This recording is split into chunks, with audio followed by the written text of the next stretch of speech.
Africa Tour. This is amazing.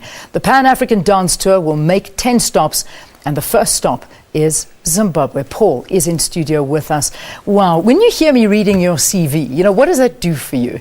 when you hear the things that you've achieved? Because sometimes when someone's introducing you, you think it's almost surreal, Sure. and you kind of think, did I really achieve all of that? Absolutely. Well, it's all out there, I suppose. Yeah. You know, it doesn't really, I haven't internalized it at all. Because I'm living it, I suppose, you know. But on that note, Happy Women's Month. Thank you so much. You look so divine as usual. Thank you. Paul, You you're really always do. full of compliments. That's why I love Oh, having you honestly, here. you look just It's divine. so nice. Thank you so much. But listen, let's talk about you and your rise.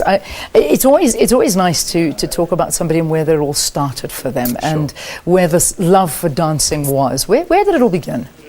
Home, on the streets. You know, I think it's so weird that I get to do my Africa tour 10 years into my business, because Africa is a moving nation, and yet I'd never explored the continent. So for me, the love of dancing started at home, you know, during family festivities. You know, Africans are such generous audiences when it comes to music, dance, and arts and culture. Yeah. So it started at home. It's incredible. I mean, I'm not going to go through all of the things that you've done, because I mean, I think we've covered them in the introduction, which is a huge accolade to any dancer and a privilege, because you know, people choose dancing as a career and they don't necessarily make money out of it. Sure. And it turns into something that you do on the sideline, but make money elsewhere. But this is a business. This is your life and your career, which you've become successful at doing. Yeah. You know, how hard was it though? Oh my gosh, it was a journey. Absolutely a journey. I think the first thing I needed to realize was that it was a business like any other business, you know. So my first 5 years was literally about just establishing myself.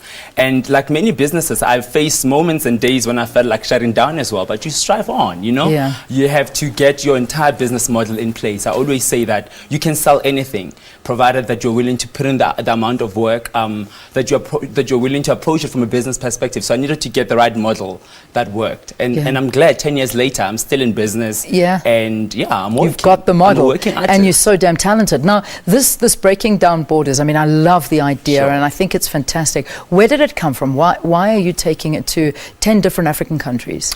I think one of the things that has always been disappointing and very sad for me was that my story became an international story. You know, I got accolades internationally, I got opportunities to perform around the world, but in that entire time, I'd never had the time to actually expose my talent in the continent. I guess 10 years in the business, I felt there was no better time than to actually go into the continent, than now to actually go into the continent and teach my skill, but also learn from the continent, you know.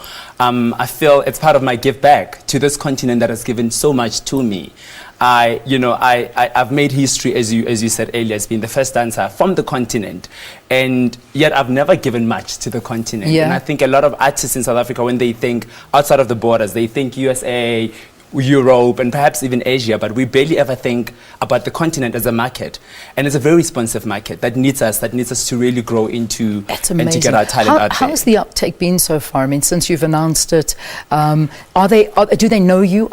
Do they know how big the brand of Paul Modjadji is? Absolutely. I think the Brilliant. excitement I've received has been absolutely overwhelming. Great. I've been receiving a lot of requests through my office to come to some of these countries to come and teach, but my schedule, I could never find time in a moment. And I think the fact that it's finally happening now means I'm thankfully going to places where the demand has already sort of been kind of there. Yeah, well, absolutely. listen, I wish you the best of luck. If people want to just get a bit of information, and if they want to join, Sure. where do we go? I think the best place to do, Leanne, is to Google me. Just Okay. go Paul Modjadji on Google. You And will it'll find shoot up. everything you need to find You're right a star. Unbelievable. He starts this tour. The first stop is Zimbabwe, and then you'll see the rest of the countries on the screen there. Our treasure here, Paul Modjadji, who's just an absolute star and is sharing the love with the rest of the continent. Thank you for stopping by to talk to us. All right, let's take a break. We'll see you after this. Stay tuned.